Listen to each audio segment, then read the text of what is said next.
Hello all welcome back. ఈరోజు vlog వచ్చేసి మామిడికాయ పచ్చడి పెట్టబోతున్నాము. నేను ఆల్రెడీ లాస్ట్ వ్లాగ్లో చూపించాను కదా మా మామిడి చెట్టుని. అయితే అవి చిన్న రసాల మామిడి చెట్టు కదా, అందుకే మేము మామిడికాయ తురుము పచ్చడి పెడుతున్నాము. ఆవకాయ ఎందుకు పెట్టట్లేదంటే ఆవకాయకి ఎక్కువగా గులాబీకాయలు కలెక్టర్ కాయలు యూజ్ చేస్తారు. ఈ రసాల మామిడికాయతో ఆవకాయ పచ్చడి పెడితే ఊరిన తర్వాత ముక్క అనేది మెత్తబడిపోద్ది. అందుకే మేము ఎప్పుడు తురుము పచ్చడి చేస్తాము. ఫస్ట్ మామిడికాయలు అన్నింటినీ ఒక క్లాత్ తో బాగా క్లీన్ చేసుకొని నెక్స్ట్ పీల్ చేసుకున్నాము మామిడికాయ తొక్కని. నెక్స్ట్ గ్రేటర్ తో గ్రేట్ చేసుకున్నాము. అలా 10 కప్స్ వచ్చాయి మెజర్ చేస్తే.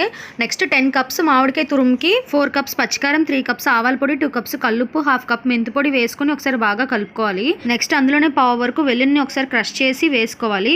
And finally 2 litres peanut oil వేసుకొని బాగా కలుపుకొని ఒక జాడీ లాంటిది తీసుకొని పచ్చడి అంతటిని ట్రాన్స్ఫర్ చేసి పైన కొంచెం ఆయిల్ వేసుకొని ఒక క్లాత్ గట్టిగా కట్టుకోవాలి గాలి వెళ్లకుండా. ఆఫ్టర్ 5 డేస్ మేము ఓపెన్ చేసి చూపిస్తున్నాం చూడండి. పచ్చడి అంతా నూనెలో బాగా నానిపోయింది కదా, కలర్ కూడా చాలా బాగా వచ్చింది కదా. మరి ఇంకెందుకు లేటు, మీరు కూడా ట్రై చేసి ఎలా ఉందో చెప్పండి. Bye bye.